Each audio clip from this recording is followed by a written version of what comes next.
راج صاحب، یہ جو جتنے بھی صحافی اور یہ یوٹیوبرز ہیں یا جو بھی باہر بیٹھ کر یہ سب کچھ کر رہے ہیں، کہیں نہ کہیں تو گرے ایریا ہوتا ہے، کہیں نہ کہیں تو ریڈ ایریا ہوتا ہے کہ ہم نے اس کو کراس نہیں کرنا ہے، یہاں تک رہ کر اپنی آواز بتانی ہے، اپنی بات اٹھانی ہے۔ دیکھیں، میرا تو فضا اس میں بڑا پہلے دن سے بلیو ہے کہ میں جو مادر پدر آزادی والا کنسپٹ ہے، میں تو ہوں ہی اس کے خلاف۔ فرینکلی سپیکنگ میں کہتا ہوں کہ میڈیا کی آزادی چاہیے، لیکن ذمہ داری کے ساتھ چاہیے۔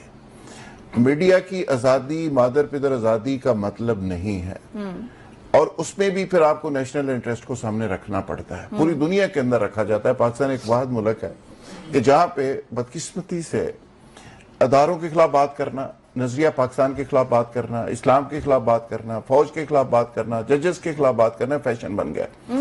اور کچھ لوگ سستے قسم کے جو دانشور ہیں، جو دانشوری جاڑ کے اپنا نام پیدا کرنا چاہتے ہیں اور ویسٹ کو میسج دینا چاہتے ہیں، وہ یہ سارے یہ کام کر رہے ہیں۔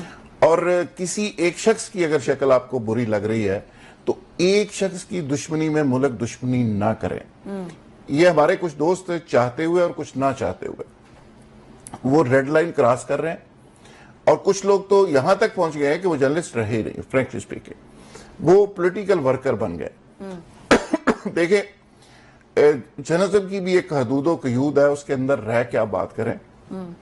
جیسے ہم نے رانا صاحب کی بات کی، رانا صاحب بہت ساری باتوں سے اختلاف کرتے ہیں، پاکستان کے اندر موجود ہیں اور بڑے اچھے طریقے سے اپنی بات کر رہے ہیں۔ بالکل ایسے صحیح بات ہے، لیکن فضا جی پلیز میری تعریف کرتے ہوئے سے کھانسی آ رانا صاحب کی تعریف کرتے ہوئے پتہ نہیں کھانسی کو آگے۔ نہیں، اب یہ دیکھیں نا، یہ پلیز آپ ریلیکس ہو جائیں، ہم آتے ہیں پھر رانا صاحب کی تعریف میں ذرا اس کو کمپلیٹ کرنا ہے، پلیز گو ایڈ، تعریف رانا صاحب اس کے باوجود کمپلیٹ کرنا۔ رائٹ۔ فضا، میں ہمیشہ سے کہتا ہوں کہ دیکھیں، آپ اپنے مفاد کے لیے نیشنل انٹرسٹ کو ہٹ نہ کریں۔ ایبسلیوٹلی۔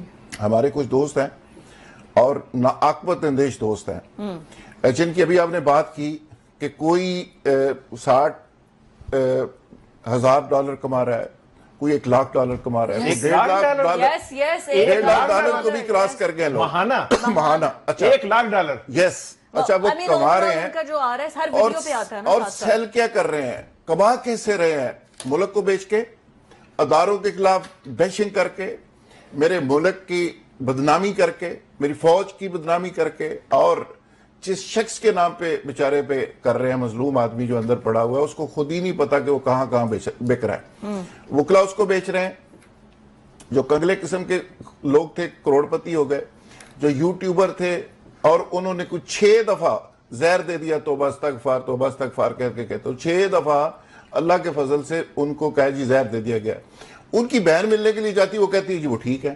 اچھا، اتنی دکھ ہوتا ہے، اتنی تکلیف ہوتی ہے کہ یار آپ کا تو اس سے بھی کوئی تعلق نہیں ہے، اس سے بھی کوئی رومانس نہیں ہے، آپ کا تو صرف تعلق اپنے پیسوں سے ہے، اپنی دیہڑی سے ہے۔ اگر اس سے تعلق ہو تو اس کے بارے میں غلط خبریں تو نہ پھیلائیں۔ تو یہ ایک فیشن بن گیا، اور یہ بہت بڑی بدقسمتی ہے۔ یہ سوشل میڈیا کے ایک ایسی غیر ذمہ دارانہ ایک ایسا سلسلہ شروع ہو گیا۔ مین اسٹریم میڈیا کی ہم نے بات کی، دیکھیں ہمارا ایک چیک ہے، اخبار پہ چیک ہے، ٹی وی چینلز پہ چیک ہے، ایڈیٹر کا ایک رول ہے، نیوز ایڈیٹر ہے، ٹھیک ہے، وہاں پہ اس طرح کی بونگیوں کی گنجائش نہیں ہوتی جو سوشل میڈیا کے اوپر چل رہی ہے۔ راتوں رات دانشور بن رہے ہیں اور دیہڑیاں لگا رہے ہیں۔